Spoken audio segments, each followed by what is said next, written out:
Hi guys, my name is Sanjay Gupta. I'm a consultant cardiologist, and today I wanted to talk to you about why some people get chest pains during episodes of atrial fibrillation. This is something that causes people a lot of concern because they develop an Afib episode and they get a lot of chest discomfort, and obviously they're worried as to why they're getting the chest discomfort. They're worried whether that it signifies the onset of a heart attack.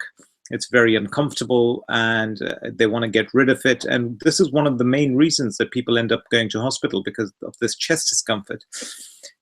And it's generally poorly understood, but I thought I'd do a video to try and explain why people get chest discomfort when they go into AFib, and secondly, what to do about it. Okay, so let's just talk about the heart. To understand why people get this, you have to understand a little bit about the heart and also understand the mechanism of chest pain which comes from the heart. And then I'll talk to you why it happens during AFib. Okay, so this is the heart here. All right, the heart is a pump. Okay, the function of this pump is that it has to pump blood around the body. So the heart is a pump. And it is consistent of muscle. It is composed of muscle, and that muscle requires blood.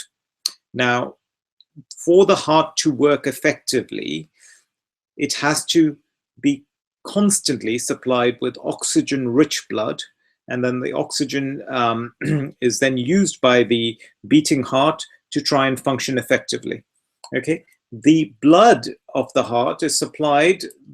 The arteries that supply the blood to the heart is supplied by these red blood vessels here. You see these red blood vessels? That's why the heart looks red here, because all these blood vessels are supplying nice oxygen-rich blood to the heart. Now, if the heart doesn't get as much blood as it needs, okay, then it will start to ache. It's true to say the harder the heart works, the faster the heart works, the more oxygen-rich blood it needs. If during it working harder or faster, it's not getting as much oxygen-rich blood as it should, then it will start to ache. And that is the mechanism of chest discomfort. All right. Now, for the majority of people, not in AFib, but generally when we hear about people getting chest discomfort during the heart, it is because they have developed narrowings in these small arteries.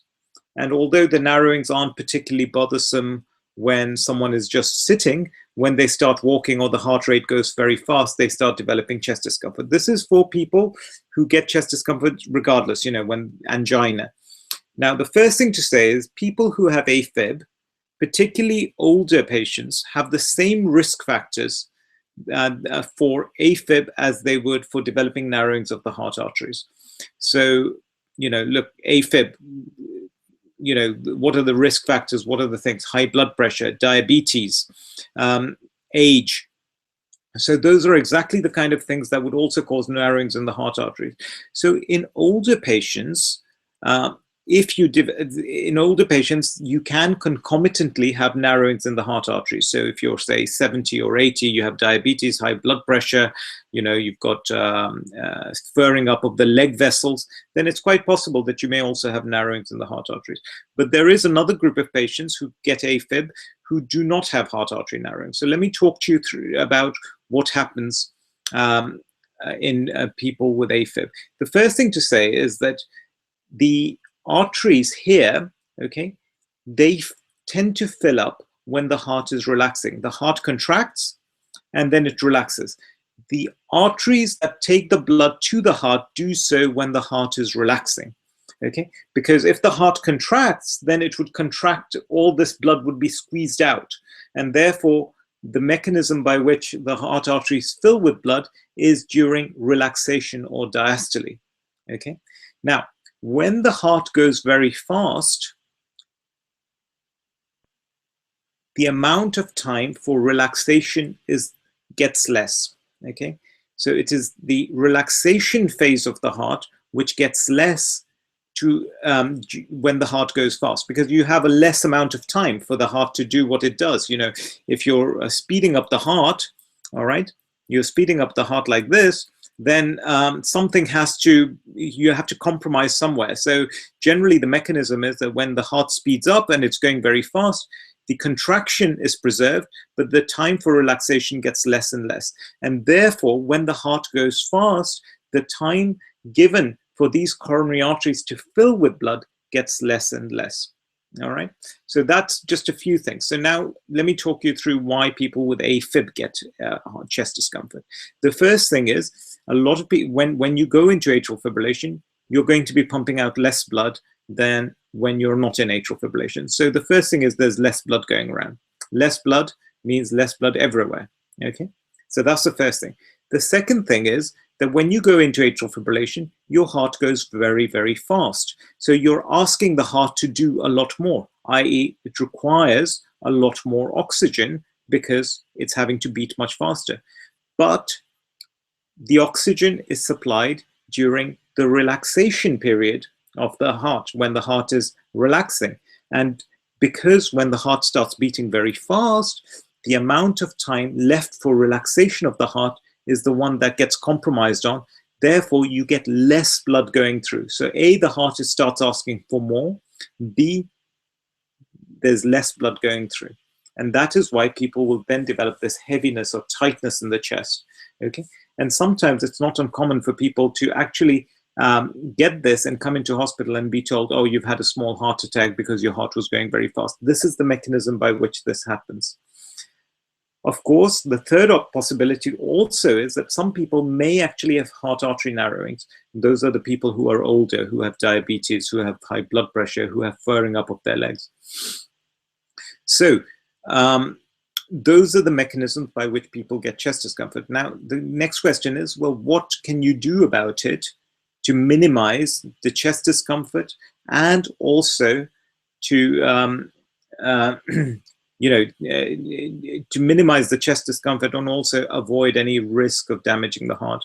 The first thing, obviously, is if you go into atrial fibrillation, the best thing is to rest, okay, and not to walk around or not to do anything. The important thing is to rest, because you don't want the heart, you don't want to be putting more on the heart at that time, because the heart's already beating very fast, it's beating irregularly, there's less blood going around, the heart is getting less. So the best thing is, if you develop atrial fibrillation, lie down. The second thing you can do is to take very deep breaths in and out. Okay, a lot of people, when they go into AFib, will hyperventilate. And when you hyperventilate, you're actually going to get less oxygen going around the body. So you have to calm down, and you have to really make a concerted effort to try and take really good deep breaths in through your nose, out through your mouth, so that you're getting the maximum amount of oxygen in, and you're making your breathing as efficient as possible.